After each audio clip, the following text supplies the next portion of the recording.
music off?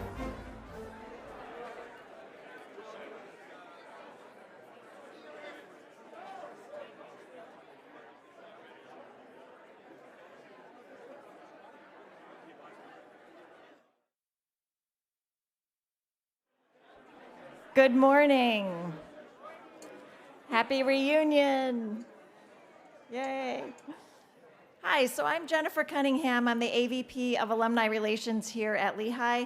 And if you recognize my name, yes, it's from your email inbox. I send you all those emails. Oh, good. Well, and I send all that email not to sell you anything or convince you that I'm a Nigerian princess and I need your social security number, but because I so believe in the power of this. And what I mean by this is the power of reconnecting with old friends, meeting new friends, the power of reuniting, which I'm not sure if that's a real word, but I'm going to trademark it anyway. Because after all, whether you are 5 years out, 10 years out, 50 years out, 70 years out, there's a brown and white thread that ties you together. And I want to pause a moment and repeat that, yes, we had 10 gentlemen from the class of 1953 here today. That's their 70th reunion. And I'm wondering, is Nick Gentile in the crowd anywhere? Did he make it today? Nick Gentile won the class award from the class of 1953 on Thursday night. I was honored to be at that presentation. So even when you're 70 years out, you're still giving back to Lehigh. That's incredible. So you're here because you had a great time years ago, and I'm here now to tell you that when you stay engaged, you will have a great time 5 years from now, 25 years from now, 50 years, yes, 70 years from now. Eat your Wheaties. And why am I so confident about that? Well, I'm confident about that because I've read the plan that you're about to hear from President Helble, Inspiring the Future Makers. I have faith that once you hear more about it, you too will be inspired, you'll get involved, you'll get invested with Lehigh. And with that, I'm proud to introduce Joe Helble, Lehigh's 15th president, who came to us from Dartmouth College and is a proud alum from the class of '82. Joe.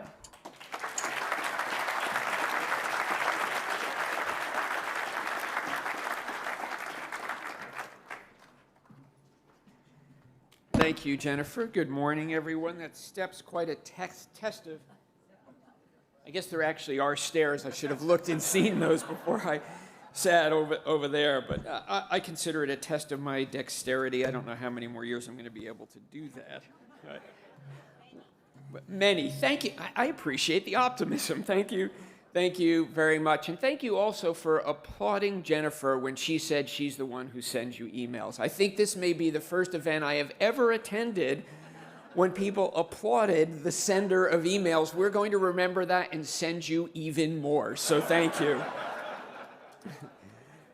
It really is a special moment having all of you back here on campus, and it's a fitting bookend to the end of semester commencement celebrations we held with our students just 3 weeks ago. Did any of you have a chance to see either the graduate or undergraduate ceremonies online?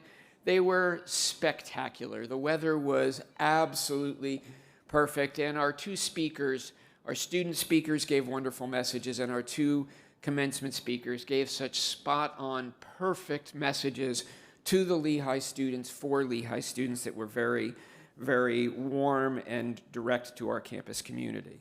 It was an absolutely wonderful celebration and end to the academic year.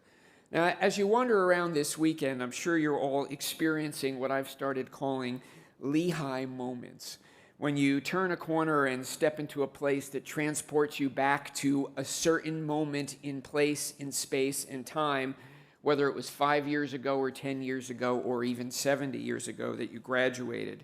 Or when you see a friend for the first time and it seems like only yesterday that you were here on campus as students. And for me as an alumnus working for our alma mater, I know exactly how that feels. I have many of those Lehigh moments, as you might imagine. One moment recently was sitting in on Chem Engineering 31, Material and Energy Balances, which in my day was Chem Eng 41, and I tell you that just to prove to those of you who think things never change at universities, that in fact they do. and seeing the familiar look on the faces of the students in the classroom when, in preparation for the first exam of the year, the professor described his grading philosophy, and he said he expected the average to be around 50, and their faces dropped, and he turned to me and said, "Well, President Helble, what was it like in your day?" And I said, "It actually feels like our grading has got a little generous." Or stepping in a Packard 100, as I did recently to address prospective students, and in my mind being taken immediately back to Rich Aronson teaching Econ 1. Or this past summer, helping carry boxes on move-in day into Richards B1 and setting foot on that hall for the first time since I had moved out at the end of my senior year. That was the floor I had been a Griffin as a senior. Are there any Griffins in the room?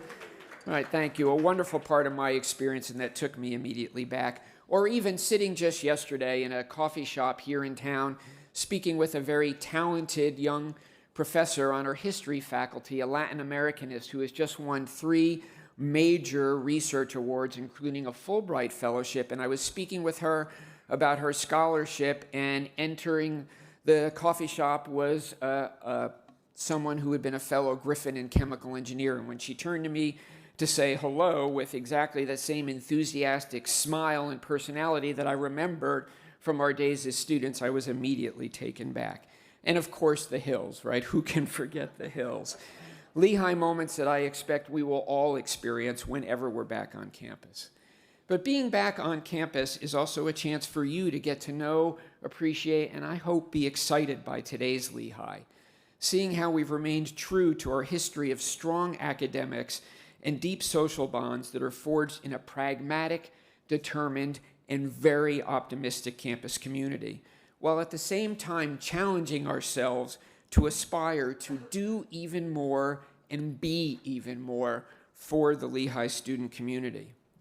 My kidding remark a few minutes ago about course numbers hardly changing was an intentional poke at external perceptions of higher education and life at universities. Truth is, Lehigh is a place of intellectual growth and aspirational change, and this past year was absolutely no exception.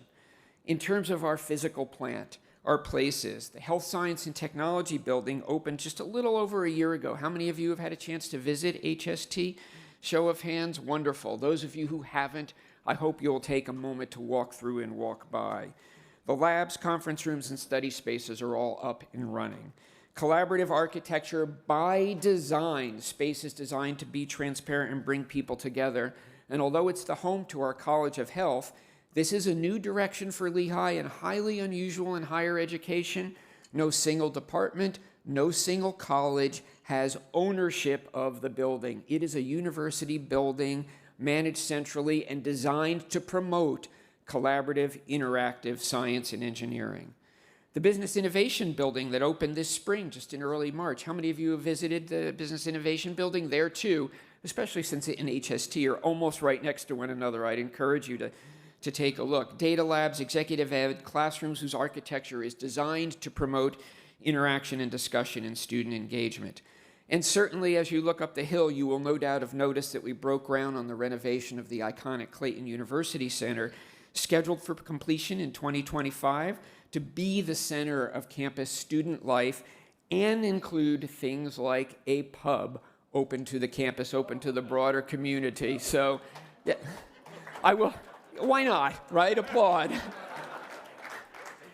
I will tell you that one sometimes thinks students aren't paying attention to renovations on campus and the comings and goings of campus architecture. As you may know, once a week I go running with students. We meet at 6:30 on Tuesday mornings at the flagpole for a 4-mile run, and it's all comers, anyone who shows up. The pub is the thing I have been asked about, I'd say, most frequently this spring semester, so they are paying attention, right? And we also, as some of you may have been reading in the local press, acquired St. Peter's Church on Packer Ave, right up the street here, whose cornerstone was laid in 1873. So it is essentially as old as the university. And with the acquisition of that church, it is now a continuous Lehigh campus presence from the Hillel House on Packer Ave all the way to the campus police station, both sides of Packer Ave, a half-mile stretch, a cornerstone piece that completes the Lehigh campus on this side of the campus. And plans for that will be emerging and discussed over the coming year. In terms of people, we've named a new permanent dean of the College of Health earlier this week, Elizabeth Dolan, who has done a spectacular job in an interim capacity, bringing that community together, keeping an eye to the future, hiring talented young faculty, and after a national search, we found the right leader right here on campus. In our admissions applicant pool, our numbers this year were absolutely extraordinary. As I said to the class of 73 and others earlier this week, the number of applications, 18,414 this year, was the largest applicant pool in Lehigh's history. At a moment where roughly a third of our peer institutions saw flat or declining enrollments, our pool increased by 20% in 1 year, 30% in 2 years, the largest increase in our peer set. And this year, for the first time in Lehigh's history, we received more applications from women than from men. And I think that's worth applauding and noting how significant and symbolic it is that that happened in the year, this year, when we are joined by the class of 1973 and celebrating the graduation of the first women, those pioneering transfer students who came here and are back for reunion. How about a round of applause for them?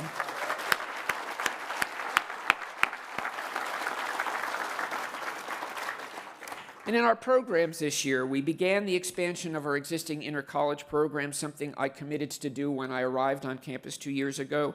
Those programs are extraordinary: computer science and business, business and engineering, engineering and arts and sciences, placement rates of over 98% this year for students from those programs, and we are well on our way to expand those towards the goal of 50% increased size of those programs, increased capacity, and create new ones involving the College of Health. And then finally, the final P, if you've been paying attention to the alliteration, is planning, right? People, place, programs, and planning. All right, thanks. Right. Our biggest accomplishment this year was the on-time launch and completion of the first university-wide strategic plan in nearly 15 years. A plan and a process that were undertaken at a moment when higher education is being questioned for value, questioned for relevance, questioned for student outcomes, and challenged by the ubiquity of technology. But undertaken by a university, our Lehigh, that has, since our founding in 1865, been student-focused, pragmatic, and embraced technology and the opportunities it provides for human learning and human advancement from the very beginning. Our plan, released on Tuesday of this past week, is very intentionally titled Inspiring the Future Makers, as a nod to Lehigh's heritage as a university focused on technology, focused on making, and as one that continues to see technology as a necessary and core element of every student's education today, and as a deliberate statement that those who seek a university education are those who will disproportionately shape and make the future. It was guided by high-level goals articulated at the outset to significantly expand our opportunities for interdisciplinary learning, becoming perhaps radically interdisciplinary, as some of you may have heard me say over the course of the past 6 months, because of the opportunities that radical interdisciplinarity will provide for our students at this moment of human existence. To apply that same ethos and approach to our graduate programs, particularly our PhD program, we can have a long conversation about this separately. I think PhD education is ripe for disruption, needs disruption in this country, and frankly, in the world. To focus our research investment on areas where Lehigh can have disproportionate impact, areas where Lehigh can and must lead, and to center our academic efforts on those that will have the greatest impact on our students, doubling down on our longstanding commitment to keeping students and the Lehigh community at the core of everything that we do. It was informed by a campus-wide process that in a different way, and in many different ways, engaged more than 70% of our faculty, 15% of our staff, and nearly 20% of our student community. Those, if anyone works here in higher education, you will know, the rest of you, I say, trust me when I say that is an extraordinary level of campus engagement and participation that vastly exceeded my wildest hopes and aspirations for the process. and a testament to our provost and vice provost for strategic planning and initiatives, Nathan Urban and Christine Cook, who led the process. The plan intentionally sets specific goals, in many cases quantitative goals, true to Lehigh's heritage and determination to be a difference maker, and includes a commitment to measuring our progress along the way. It is not destined to sit on a shelf. It was not written simply to satisfy some basic need to have a plan. It is intended as a roadmap for moving forward in key areas, building on areas of existing strength to ensure that Lehigh students remain prepared to make a difference in their field, in their communities, and in the world. And I will say again, very specifically, at a moment when higher education is being criticized broadly in this country for not teaching students to think independently, not teaching them to communicate effectively, not giving them the knowledge and skills to gain meaningful employment and make a difference in their jobs and their communities, we will state directly, and I will state directly, that within a decade, Lehigh seeks to be a national leader in student outcomes, including graduation rates and placement rates, because that matters, because that is part of the core purpose of an education. We'll also seek to double our research activity overall and build disproportionate impact in a few selected areas of research. Now, our plan outlines 3 high-level goals and 10 specific initiatives that we will pursue to achieve those goals. And the framing of those high-level strategic goals very intentionally reflects the theme I articulated a few minutes earlier, the theme articulated in the title that Lehigh is and always has been a community of future makers. Our goals are 3, simple and I hope clear and understandable. First, make it new. To embrace risk-taking, to learn from failure, and to innovate in all that we do in research, yes, and in our teaching. To make a difference, to break disciplinary boundaries in research, yes, and here again, and also in teaching, often the hardest boundaries for a university to break, and apply our learning to the immediate and challenging problems of the day. And to make it together, to collaborate with our communities and our partners, and embed in our work a deep desire to engage with and support one another. This means very intentionally with the Bethlehem community and with the broader Lehigh Valley community. This means broadening Lehigh's global perspective and impact. This means truly being a partner to the region. I have recently met with the mayor of Bethlehem. I have recently met with the mayor of Allentown, in parts to preview the plan and very intentionally to signify this university's commitment to being an engine for education and economic growth and development in the Lehigh Valley. So our key initiatives: number 1, to provide a deeply interdisciplinary education, to be an institution where all Lehigh students can and in fact will draw from content in what I have been referring to as 3 foundational areas: engineering, business, and the arts and sciences, here meaning specifically arts, humanities, and social sciences. Because understanding technology, understanding how resources are managed and allocated, how business functions, whether it's at the single individual level or the corporate level, and understanding culture and context and community and how to communicate that which we develop through deep appreciation and engagement with the arts and humanities are essential elements of an educated person's education. To expand our inter-college programs and create new ones, and to create a pathway for entering college without designation or set program, so that within 5 to 10 years, 20% of our students can enter and come to Lehigh with a semester or year of exploration, not to wander aimlessly, but to engage with a curriculum that very intentionally and deliberately gives them exposure to these 3 fundamental elements that I spoke about: engineering, business, and the arts and sciences, and enables them to use that as a foundation to go in any one of those 3 directions or pursue an education through the intentionally interdisciplinary College of Health. And as I said a moment earlier, we have a very explicit goal to transform PhD education to be student-centered and tied to pathways that prepare them for things other than academic careers. This is a national need. Few are discussing this. This is an area where Lehigh can and will lead. Number 2, to invest in strategic interdisciplinary research areas, improving health outcomes, supporting sustainable infrastructure, and work at the intersection of technology and the humanities to understand conflict and change, things that tie to existing Lehigh core strengths. Double our research output within 10 years is a very explicit goal of this plan, not just in these areas, but overall. Number 3, to be a leader in educational innovation, specifically and intentionally applying the principles of universal design for inquiry, or UDI, sometimes called UDL, Universal Design for Learning, to all that we do, which makes it truly a student-centered education in each and every class and laboratory, and to do this in partnership with our Graduate College of Education.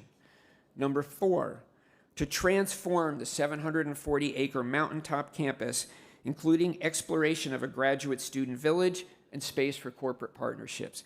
Here, too, I will pause and ask how many of you have spent time on the mountaintop campus? Right? More than I expected. That's wonderful. Those of you who haven't, here, too, I would encourage you to at least take a drive through. I will caution those of you who are class of 2000 and younger, you may experience a Lehigh moment when you enter the mountaintop campus.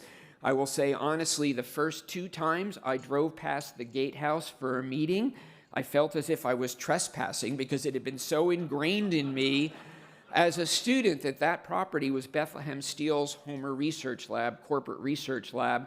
As a member of the cross-country team, the coach had told us, do not turn left at the fork, you always turn right. So the first time I drove in, I actually stopped and looked in the guardhouse to see if anyone was going to flag me down.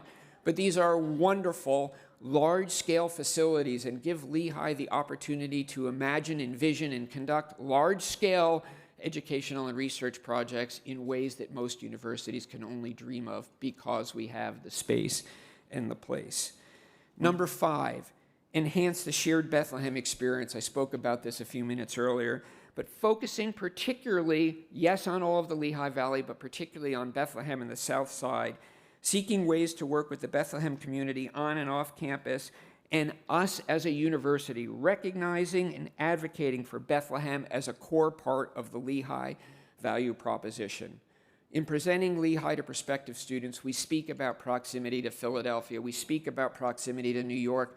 Both of those things are true, but the immediate experience they have is the South Bethlehem experience. And I've been asked many times what has surprised me most in my return to Bethlehem as president, and it has been the way that South Bethlehem has transformed, the way the barriers that I sensed existed when I was a student between Lehigh and South Bethlehem have begun to melt away. Seeing members of the campus community, you visiting the shops and stores and businesses in South Bethlehem, and seeing members of the Bethlehem community on campus and attending Lehigh events, it is a transformation. So to focus on continuing to dissolve those perceived barriers. And 6, to cultivate lifelong Lehigh through creation of graduate and professional offerings, including very intentionally and specifically for our alumni. These aspects are described in more detail in the document and in materials you can find on our strategic planning website. Let me just make a few final comments before I open it to your questions and comments and discussion of the plan and anything else that might be on your mind. First, the strategic plan is an academic plan. It is intended to provide a framework for our academic decision-making, for the direction we will head and the choices we will make, particularly in areas of research and teaching for the next decade. It is not a comprehensive summary of all that will happen on this campus, I promise you that. We will, for example, be investing in expansion of our entrepreneurial activities and a restructuring of that organization with a decadal goal of fostering much more startup activity and being the entrepreneurial leader for the Lehigh Valley. That's not described in the strategic plan. We will be continuing to invest in ways to support the student community and experience, including the gut renovation of the iconic Clayton University Center. That is not described in the strategic plan. And we will also be taking important steps to affirm in what, in my view, is one of the important central roles of a university: developing, engaging with, teaching, debating, and learning from the broadest possible range of ideas. Marty Barron, former editor of the Boston Globe, of the Washington Post, and what other major publication? Anyone? The Brown and White, yes. member of the Lehigh class of 1976, published an op-ed in the Washington Post just a few months ago in late March of this year entitled, "We Want Objective Judges and Doctors. Why Not Journalists Too?" And his core point was that it's become current to argue against the notion of objectivity in journalism. To quote Marty Barron, "Failure to activate standards does not obviate the need for them. It does not render them outmoded. It makes them more necessary." I think the same applies to universities. When we seek new knowledge and seek the truth, we must not shut down ideas and discussion and debate of ideas simply because some members of our community or the broader community may disagree with them. Because of that, we will be undertaking a campus discussion on the core tenets of free expression this next year. My aspiration for our university is that every student be able to engage in open and honest and respectful discussion and debate on challenging topics. I believe that's not only possible, but essential for our colleges and universities to be doing to foster this notion of respectful engagement with challenging ideas so that they can carry that with them when they leave our campuses. Now, let me simply end by saying at events yesterday afternoon, first with the class of 73 and then again last night at the all-class dinner, several of you asked me if I was excited to be back at Lehigh and if I was enjoying myself. Yes, I am, actually. Right? And my answer to each of those questions was the same. It was an unequivocal and emphatic yes. Yes, of course, because it's my alma mater, our alma mater. And the people I met, the friendships I formed, the opportunities that were presented to me, the work that challenged me, the faculty who mentored me, changed my life. I cannot describe it any other way. And it is so personally meaningful to me to be here in ways that I cannot even find the words to describe. But that's only the personal. In many ways, the professional part of my answer matters even more. Because in a world where parts of higher education, I think, are adrift, Lehigh is solidly anchored. In a world where some universities and colleges are scrambling to create schools or colleges even to teach technology, to teach engineering, Lehigh was founded to do exactly that. Asa Packer was brilliant. He knew that 158 years later, technology would become core to human existence. In a world that too often looks back, Lehigh has an ambitious strategic plan that looks forward and does so aspirationally.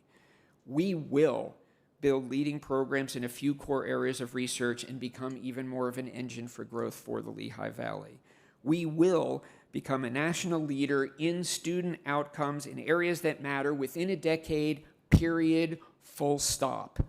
We will be a leader in educational innovation and interdisciplinary education that draws from our core programs in engineering, business, and arts and sciences to prepare our students, our grounded, pragmatic students, to go out and be difference makers in the world. And we will do so in a residential research university that's student-centered, with the student experience at the core of everything we do. From the day I arrived nearly 2 years ago, I have been asking that we as a campus seek areas where Lehigh can lead, identify areas where Lehigh can be first, best, or only, can make a difference, not just to our students, but to the world. This plan helps take us there. Those are my aspirations for Lehigh, and all I can ask is that you stay tuned and travel with us on this journey. I look forward to sharing our exciting progress on these essential fronts in the years ahead. So let me close with a brief video some of you may have seen on our website. It's 2.5 minutes long that describes our ambitions and plans, and then I'll open it up for your questions. So that's a cue. I hope the video will play. All right. The universities that shape the 21st century will need to think and act differently to meet the changing needs of both students and society. At Lehigh, our vision is simple. We will innovate, iterate, and challenge both ourselves and the fundamental assumptions of what a university can be. And we will prepare our graduates for a lifetime of learning and impact. Lehigh students, faculty, staff, and alumni forge the future. And this mission forms our strategic plan. Inspiring the future makers. Our plan is built on 3 goals: create new ideas, drive change, and engage in advancements together. When we make it new, we lead with curiosity, embrace intellectual risk-taking, and discover new knowledge. When we make a difference, we apply knowledge to understand and solve problems, engage the power of interdisciplinary cooperation, and accelerate the work of translating theory to practice and impact. And when we make it together, we engage with our community and our partners, approach the world with humility, and care for and value each other to foster a sense of belonging. Each of these goals inspire ambitious initiatives through which we will reimagine how we educate, conduct interdisciplinary education and research, engage with our alumni, and become a national leader in student outcomes. We will invest in research areas where Lehigh can have the greatest global impact, including improving health outcomes, developing the basis of a resilient energy and manufacturing infrastructure, and understanding societal conflict and change through an integrated arts and humanities lens. We'll see physical changes too, as we fully unlock the potential of the Mountaintop campus, accelerating groundbreaking research and experiential learning.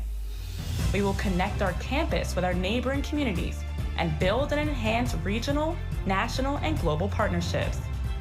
As a leader in higher education, Lehigh must be a driving force to improve the human condition, elevate discourse, and create a place where world-changing innovation flourishes, united in the belief that the future is ours for the making.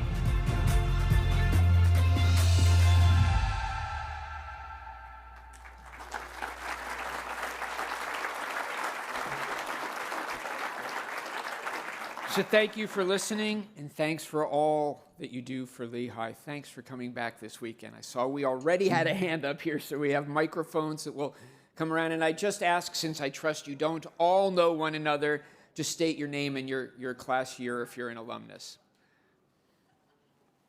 Bradley Utz, class of 73.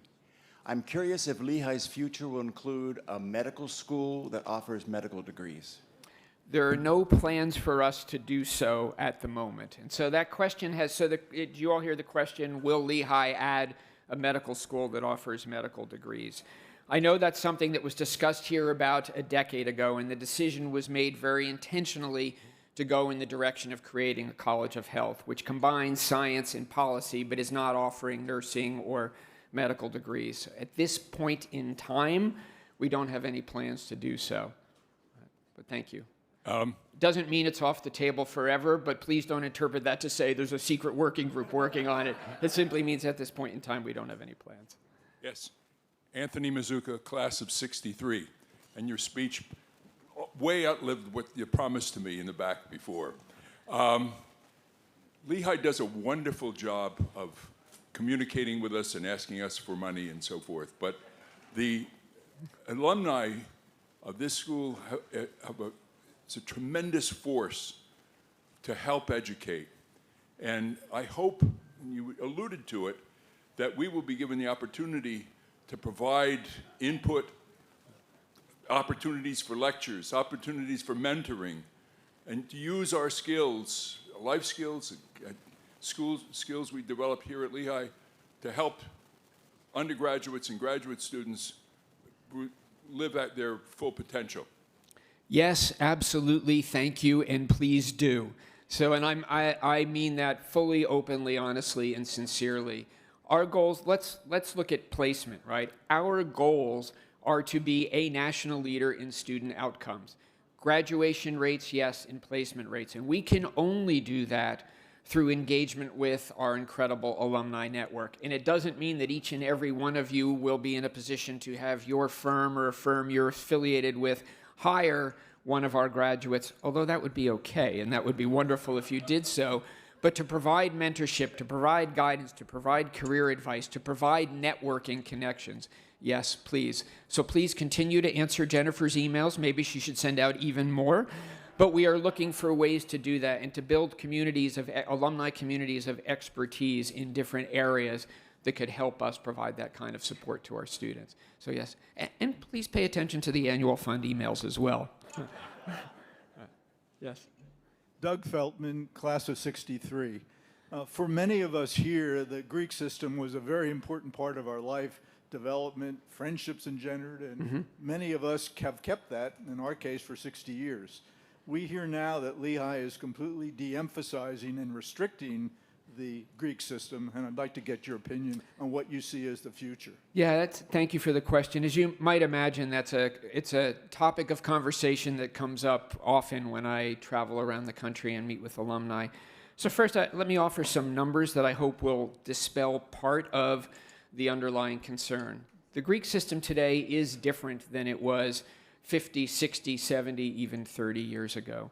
There are many reasons for that. That's true nationally, and part of it is societal expectations have changed. Part of it is there's a recognition that while there was and is much positive that happened in the Greek system, there have been incidents across the country that have been exceedingly harmful to students. And so we need to find ways to enable the system to exist in an environment that is supportive, engaging, challenging, but safe. So you have to follow the rules is the bottom line. Our students understand that. And we have here what I would characterize as a robust and vibrant Greek system. When I was a student, somewhere between 60 and 70% of the male student population at Lehigh participated in Greek life. And that was an environment that was wonderful for those who were within, but it made the campus environment fairly monolithic. Today, participation in Greek life is about 30 to 35%, men and women. So it is the largest single block on campus. At that level, a third of our students, it's a very vibrant system, but it's also not the majority. And so there is a real opportunity for students who are interested and those who are not and who seek different social or community living engagements. They are not on the outside. They are just simply making different choices. And so the system is supported. The leadership does have mentorship and support from the Dean of Student Affairs. The Interfraternity Council remains vibrant and strong, and there are discussions about whether there might and should be more opportunities for Greek life on campus. That is not meant to be, I want to be very careful, I've learned I have to be very careful and explicit in everything that I say. That does not mean that there is an effort to grow the system, but it also does not mean there is an effort to shrink the system. There is an intentional effort to support the system and ask what's the right mix of opportunities to support students today and student interests. So I realize that's a bit of a roundabout answer to your question, but there's no active effort to try and bring the system to close. About a third of the student community participating feels right and vibrant to me, and I would like to see that system continue to flourish, but operate and do so in a way that stays within the boundary conditions and is safe and healthy and supportive for those who participate. Could you give us the numbers of fraternities and sororities that are still there? There are currently 19. Right, and you can find there's a list on our website. Peter Fuchs, class of '63, as a grandparent who is helping to finance college education for a number of grandchildren. Thank you for doing so, sir. I get a lot of thanks. But obviously, one of the things that's happened over the past 10, 15, 20, 25 years is the cost of college education has grown far more than the cost of almost anything else in the country. Does the plan deal with the issue of cost and affordability in the future? Not explicitly, because as I said, the plan is an academic plan, but that is something that we talk about always and are keenly aware of. I think access and affordability is perhaps one of the three and maybe even the number one greatest challenges facing higher education in this country. It is why one of our highest priorities in all of our fundraising efforts is on financial aid and scholarship aid. And it is why we are working very intentionally to do everything we can to keep costs under control. This year going forward, our tuition and fees increased 3.75%. Sounds high, but it's against a backdrop of 12 months rate of inflation of 4.9%. The year before, our tuition increase was 3.5%, and inflation, depending upon what 12-month period you picked, was between 7 and 9%. And so I tell you that because we are very specifically and intentionally focusing on that and asking what we can do to help keep costs under control. I'll tie it to the strategic plan in that the aspirations I described will require investment. Part of that will require us to make hard choices internally. And so we are looking at reallocation of resources internally to support the initiatives of the strategic plan. We are also looking at ways to manage our budgets very carefully. I have asked for 2 years in a row now the leader of every major STEM to give back 2% of their budget at the end of the year so that we would use that to invest in strategic initiatives. May not sound like a lot, but we're in a business where over 60% of the costs are fixed because of personnel. And we will, of course, be asking our friends and community to help support us and raise money to support these initiatives. But we are not looking to do it all through fundraising. We are not looking to, we are looking to do it substantially by being very attentive to cost internally. And part of that is driven by the importance of making a Lehigh education accessible and affordable to everyone who has the talent and ability to be here. Hello, Alyssa Lesko, class of 93. Lehigh really set the tone for my whole future. I moved to Italy, and I've been there for over half my life now.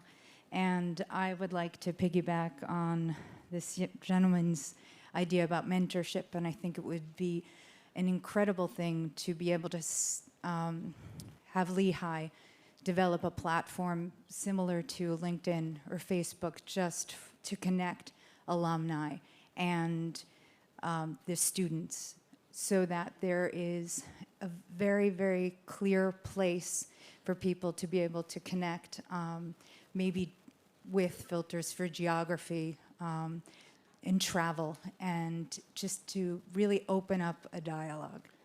So thank you, and I know that we do, and I'm looking around the room, I'm looking for one of my staff colleagues to be nodding their head and raising their hand to volunteer to answer the question, and I'm not, who are you pointing to, Jennifer? Right. Right, because we do some of that. Clearly, it's not something that everyone's aware of, so there's a communication opportunity. Jennifer. Yes, we have a whole platform, and Alyssa, I can send you all the information. It's called Lehigh Connects, and we have about 8,000 alumni on there and growing the students. I think we have about 4,000 students on there. We work with the Career Services Center to get the students on there and to be asking for mentorship. Somebody else, Anthony, I think, asked about mentorship as well. That is the technology platform. And then we try to take it into the analog where you actually get to talk with the students on Zoom, sometimes come back to campus. So maybe I'll send an email with all the instructions after this. But Please do, and because you're all Lehigh graduates, I know you can all, as they say, do the math. So 4,000 students out of a total graduate and undergraduate population of roughly 7,200. Calculate the percentage. 8,000 alumni out of a universe of 85,000. Calculate the percentage. So let's work to get more of you engaged. Answer Jennifer's emails. Thanks for raising the question. So, anyone else? Alan? Microphone coming your way.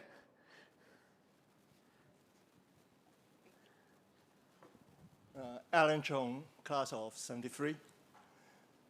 When I went through Lehigh, Lehigh was well known as an engineering school, and we excelled in that. And it has diversified quite a bit since. The interdisciplinary program and experiential learning are very noble goals. But how do we maintain excellence in the basic engineering and science when so much effort is put into other areas? So thank you. So there are a couple different ways to answer that. First, so when I was a student, Lehigh was about 40% engineering. It's now 25%. So that's a change, but compared to the universe of colleges and universities in this country, we are right, 25% engineering, 25 to 30%, right? Steve, 25% business, much more focused in those dimensions than the vast majority of comprehensive universities. So how do we maintain excellence in engineering? I don't see these as being in any way incompatible with one another. Investing in interdisciplinary programs is about breaking down boundaries and providing opportunities for people to collaborate. It does not in any way mean that we are not investing in core faculty in the core disciplines. We might be looking for different kinds of faculty members, those who see their discipline as part of a much more expansive context. But the majors aren't going away. We will still continue to graduate students with majors in finance, majors in accounting, majors in history, majors in chemical engineering and mechanical engineering and electrical engineering, and making investments to ensure that we have the faculty and facilities to support those. I didn't go to the next level of detail in the discussion of the strategic plan, but one of the parts that is core to what we want to do in terms of investing in facilities is invest in a lot of the engineering educational facilities in Packard Lab. And I'm saying that intentionally to make sure I got a smile from the Dean of Engineering in the back of the room. Right. But so there is very specific investment in different areas, including intentionally engineering, that's part of this, to activate the opportunity for interdisciplinary learning. Thank you. Anyone else? We have time for perhaps one more question before we move you. I think lunch comes next. Standing right before lunch is better than being right after lunch, but I don't want to keep you too long. A hand up in the back. Thank you. My name is Ben Cipollini. I'm class of 1998. I work in technology, and so I'm really interested. You mentioned before there's questions about the value of going to university these days. I'm wondering how we use the technology that exists today to accelerate people's learning rather than shy away with it and come up with like a hybrid way to accelerate people's education. You're asking a question that is many ways core to the way universities need to be thinking about themselves looking forward. And so I will give you just a very general answer, but yes, absolutely we need to be doing that. What are we doing specifically? I think the pandemic was a reset moment for all of higher education, and we learned through our own experiential learning that there are things that don't require us to have students together in a classroom to be able to help them learn, help them accomplish.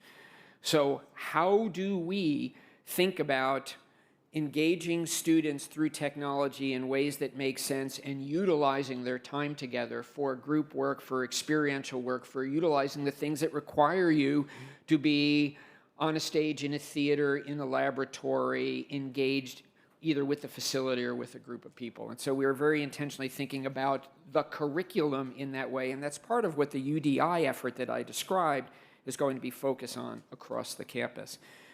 Secondly, I didn't talk about this at all, but there are very specific elements of the strategic plan that talk about our investment in education, particularly graduate education, and significantly expanding the number of hybrid and remote learners, right? Absolutely using technology to help engage communities of learners and deliver education in areas where it doesn't require you to be on campus or on campus all the time, right?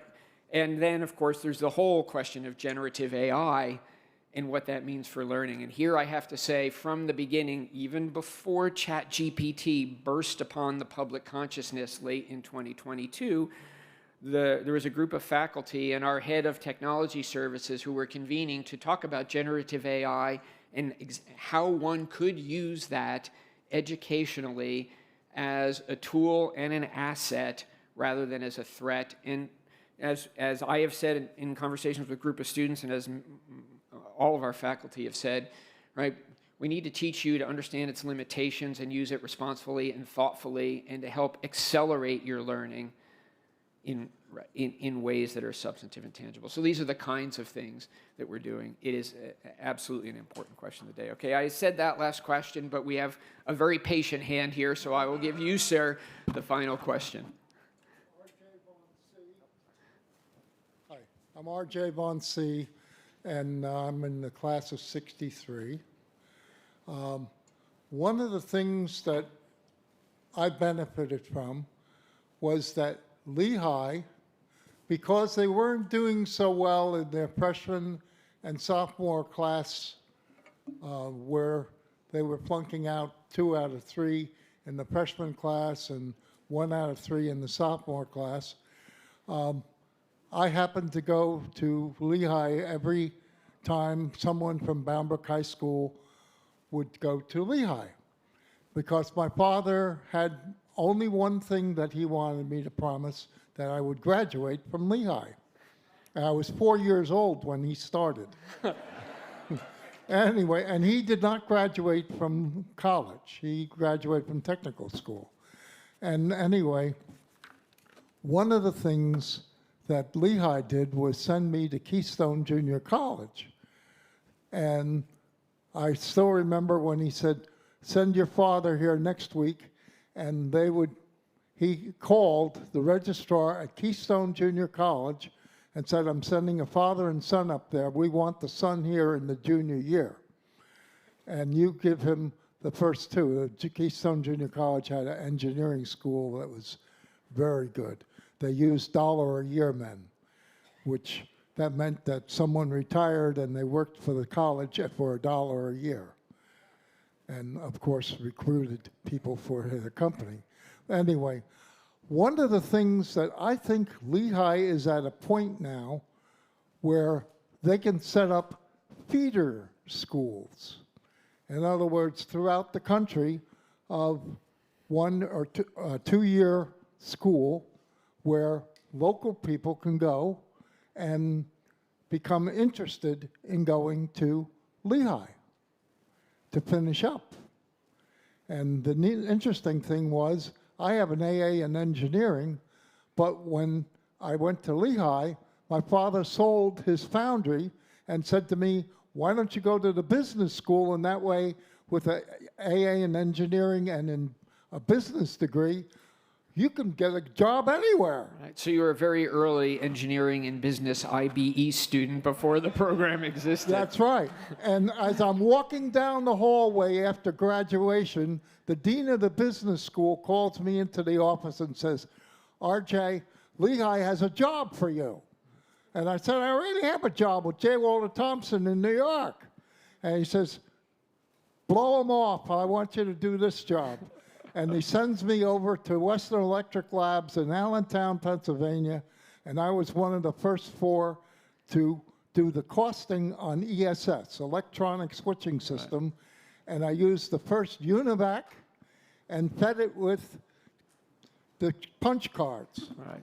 So thank you, RJ. So let me just, in the interest of time, I take your point, and let me say we are very intentionally looking for these kinds of pathways. We have a fairly robust transfer student admission program. I will say now, we don't, some of you may remember the look to the left, look to the right lecture we all got.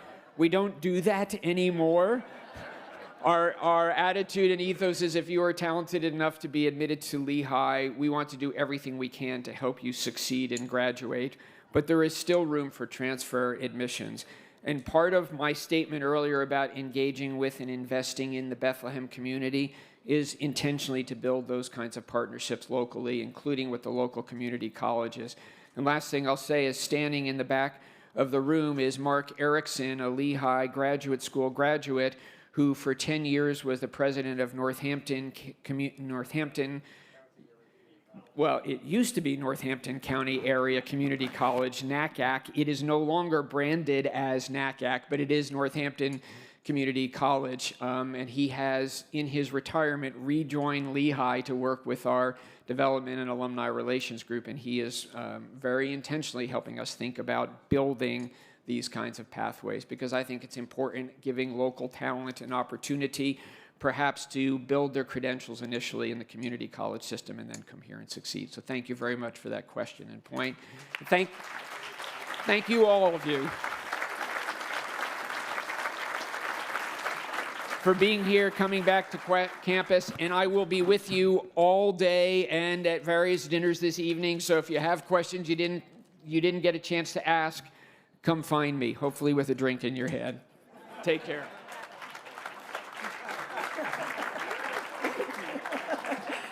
Thank you, President Helble. While I'm thanking, I'd like to thank all of you who asked questions. That's part of the ethos that we're talking about with the back and forth with alumni. I also want to give a shout out to those who helped plan this weekend, the volunteers from the classes that worked all year to make this really special. Let's give them a round of applause, please. Also, the Lehigh staff who works for months to put this together, the amazing catering staff and the audiovisual and the facilities, they're top-notch in the industry, so let's give them an applause too. I also wanted to just let you know that we are live streaming this, and we have 600 alumni from around the world watching on YouTube, LinkedIn, and Twitter. So lots of interest in this plan. Okay, so next up, there's lunch. There's the parade, which I hope you'll all either participate in or watch. There's the Unity dinner tonight and the class dinners, of course. And then tomorrow at 8 a.m., join President Helble and me and a few others for Pace the President, a run at 8 a.m. from the flagpole. Now, he runs, I think, about an 8 to 8.5 minute mile or so. I run more like, I don't know, 15 minutes. So feel free to join me in the back. We won't leave you behind, and you'll get a really great t-shirt. And then when you go home after this, of course, open my emails. I'll be in touch about Lehigh Connects and about how you can help. And also put your next reunion on your calendar. It's always the second full weekend in June. So 5 years from now, no excuses, no family reunions, no having babies, no health issues. Come back 5 years from now. You're also welcome anytime on campus. We do a ton of regional events. We would love to see you in person. The digital learning is amazing. We do mountain talks with faculty and Rockstar alumni, but we always like to see you in person. So I hope you'll come back. Hope you'll gather in the regions and have a great rest of your reunion. Thank you.